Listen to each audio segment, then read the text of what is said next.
Good afternoon and welcome to the next in the series of the Successful Introvert Workshop. My name is Brian Johnson and I'm the host of these shows. And it's really something I've been doing for the last 7-8 months because it's a real passion of mine really to make a difference in people's lives. And I spent 30 years working in financial services, most of the time feeling very unhappy in being an introvert in a world that seems to be run by extroverts, and finding the way forward and what I wanted to do was the biggest challenge I really faced.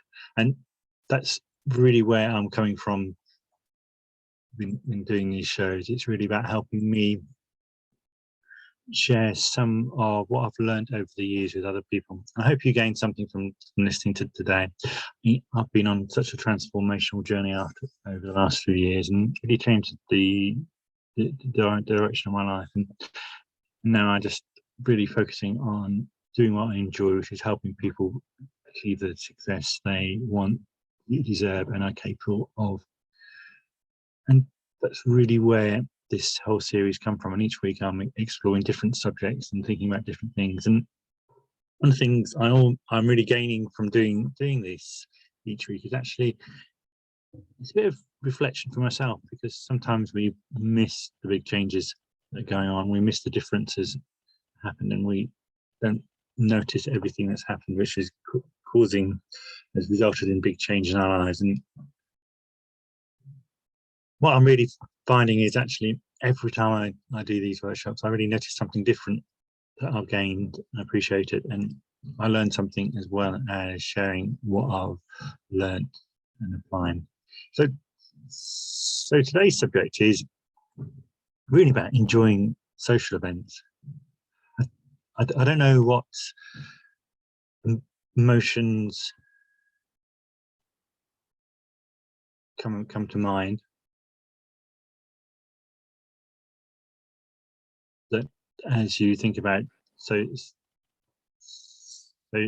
social events, and because I know for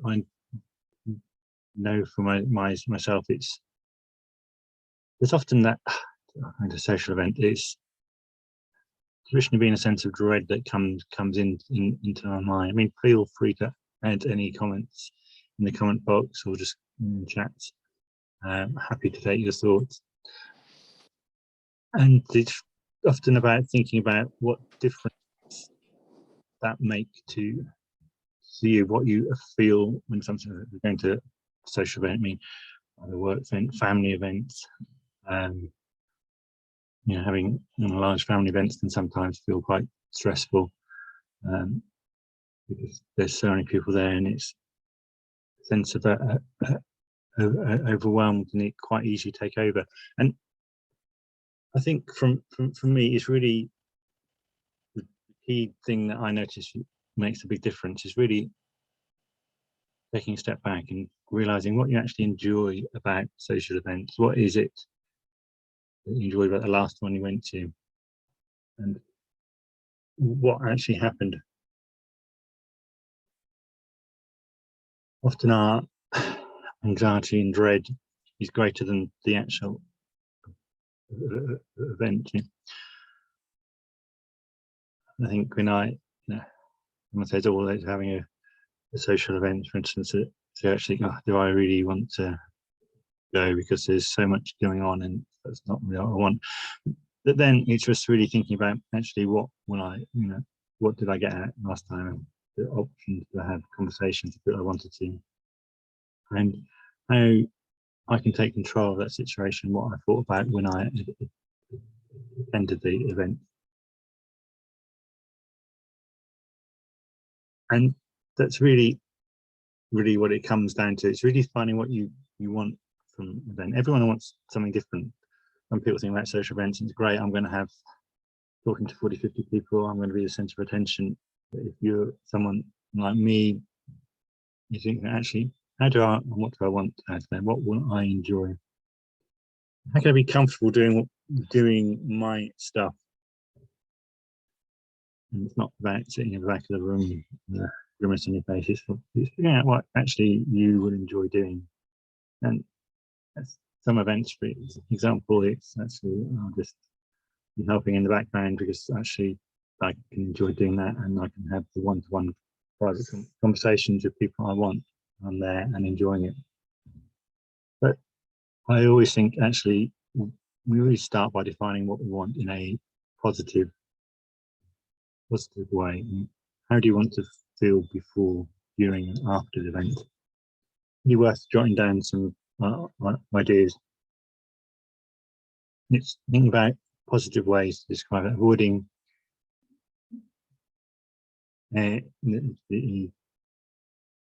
negative ways you can describe it.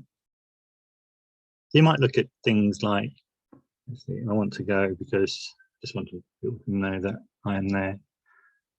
Actually, there'll be some people there I really want to catch up with who I haven't seen for a while. Some great conversations we can have. Actually, there'll be some fun things going on. I'm one of those people. I do dance really badly. Dance like I've learned to dance as like a daddy to embarrass my kids all my life. It's something I enjoy, but I more I'll be dancing by myself in the middle of the dance floor. I'm not there to interact with other people so much because that's what I enjoy, how I enjoy doing it, and having the confidence to do that is something I learned at very young age. Just do it and enjoy what you do. Have fun. I know I'm gonna go and have fun. I can join in. For example, so it's really thinking about the next social event you're going to, for example, what will you enjoy? What is the positives about going? What is going to make that a great evening? Just notice what it does. I mean, generically, I might go and it's relax, have fun, do something new, try something different. Going to a large weekend event in next weekend, and there'll be 3,000 to 4,000 people there in the festival, and it'll be really interesting to see how I can go as part of a small group and enjoy it and step back from the bits I don't. I'd love to know if you got any thoughts, questions at this stage.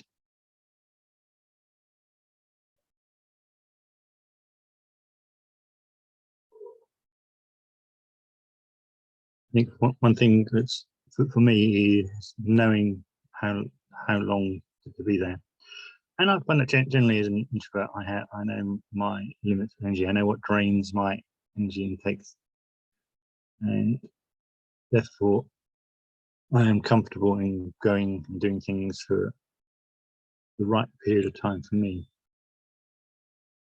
For instance, doing these talks can take a bit of energy out of me because it's stepping outside my comfort zone and doing something whilst I'm passionate about it. I'm not a natural person who talks about myself, so this drains and feel a bit draining of the energy. And I know that actually I'll be talking for 20 minutes, and that's great. And after that, it's I'm going to go and have a relaxed, beautiful sunny day, or go for just a walk around the block, just as a refresh, recharge, because that's knowing what I'm comfortable with and knowing my boundaries. And knowing what we want is really where we're going from. And part of that is how will you know what you've achieved, what you want, and what difference is that going to make to you? So you can compare and contrast the two things. And when you don't go to social events, how do you feel compared to times you have gone and times it's gone well? And what does success feel like? How will you know you've achieved your aim, you've had fun, you've talked to those people? When you get home, how do you feel?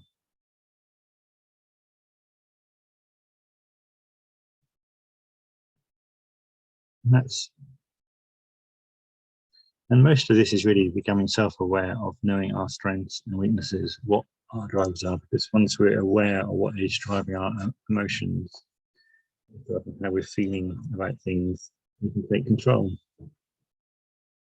It's all about taking control of what's going on, knowing what's important, what you want to achieve.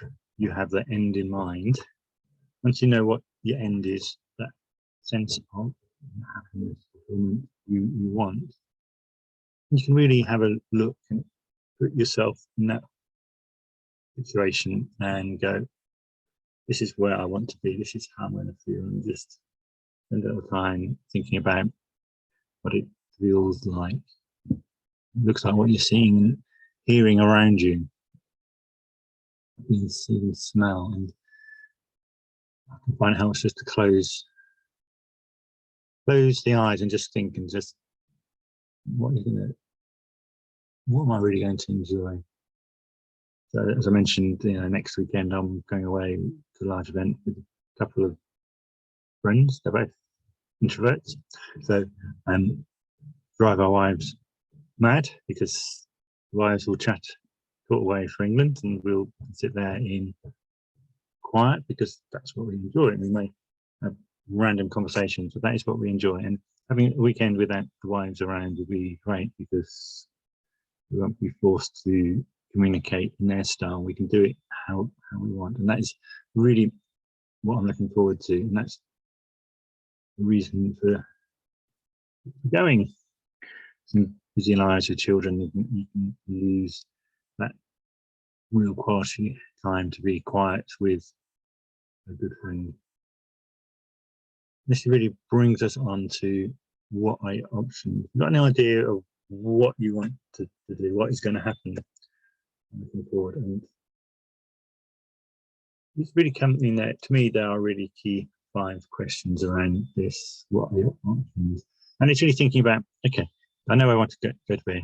Is this possible?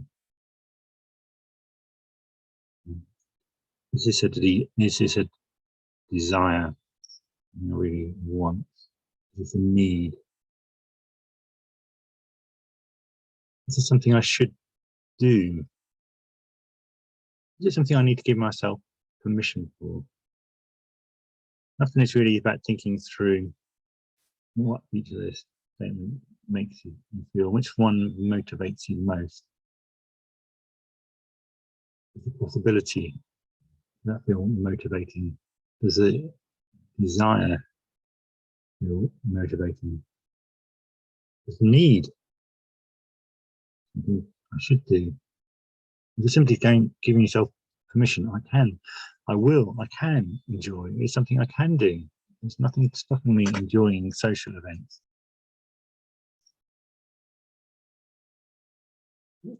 For me, as I sit here and reflect over those 5 statements, it is giving myself permission, which gives me the most excitement. Everyone will have a different word or phrase that really motivates them, and noticing that simply giving myself permission, yes, I can enjoy. This is okay. It's okay to enjoy. This can be fun. Really is a motivating way forward. And then that helps me really move on to what my options are.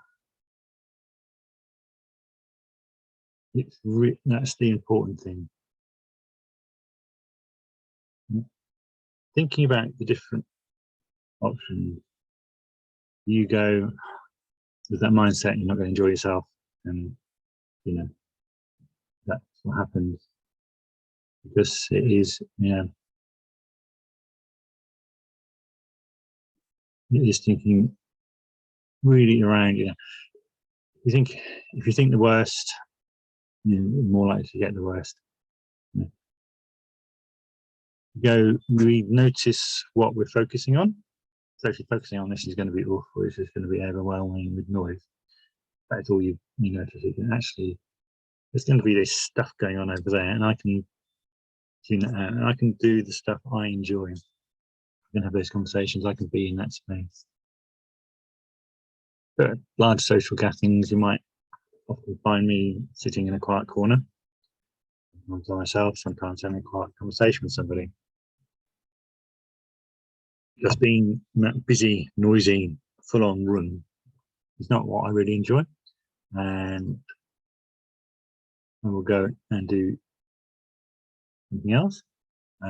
Yeah, so that's anything I'm being unhappy on social, whereas I think they are just too much about themselves and not enough about someone else. And sometimes it's good just to be able to sit there and notice them. And this is really thinking through the options. And for me, the big question is always, what could be different if I change my approach? Changing your approach is really about taking control of your thoughts. And just noticing, are they taking you down the path you want to go down? Are your thoughts creating positive feelings and emotions? And what if you changed? What small changes can you make which will make a difference? What is different if I change my approach? I've been to work events where I think, oh, everyone's just going to go in there and get drunk, and that's not really me. It'll be really noisy and doing stupid stuff. But actually, you suddenly realise when you take a step back and look that that's only true for a small subset of people. There's other people who are feeling like you, and actually you can have great conversations with on your terms, and you can enjoy the events the way you want to enjoy them. You can do the things you want to enjoy, and you don't have to follow the loud, rowdy people around. I'd love to know what you think you could change. What would make a big change to you? For me, it's always about what you're doing differently. Being different is the key for me. I see life as being on a long journey, and every day we choose the direction and speed we move.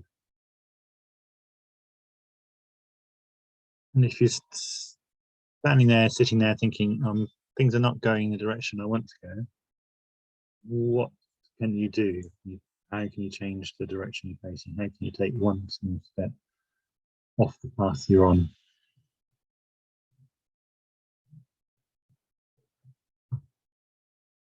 You can feel there are expectations, but whose expectations are they?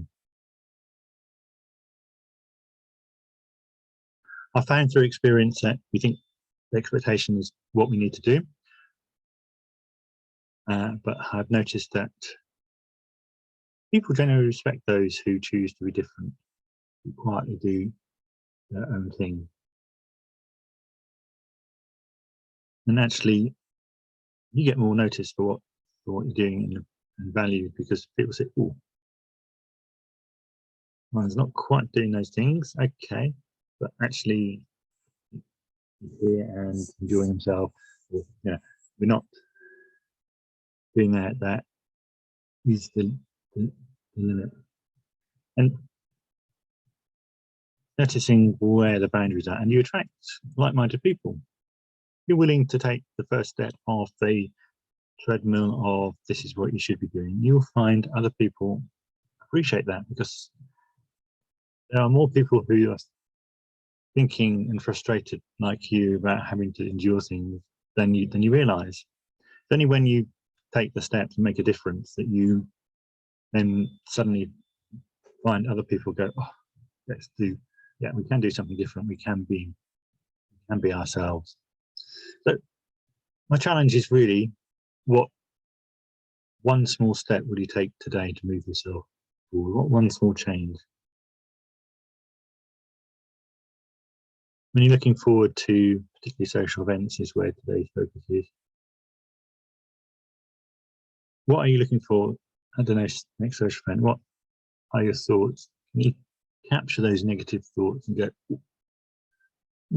why do I have this negative thought? What can I do with it? Where can I throw that? Where can I pick up positive thought? actually, what is positive about this event? And I think of 3 things which are really positives about the event, and reflect on the last time I went to somewhere similar and what did I enjoy. And I can be confident they'll be there today. So capturing those small thoughts is a start. And notice your language when you're talking about events. Focus on, when you're talking about the things you're actually going to enjoy. The more you talk about it, the more you feel. That's really the small step. You know what you do tomorrow, and think about how you're measuring your progress. Sometimes we have to look back over our shoulder and go, oh, we're slowly veering more off that path we didn't like towards the one we do. And it can really be a positive. But notice, you know, you started out having a positive intent around events. Notice what difference it makes.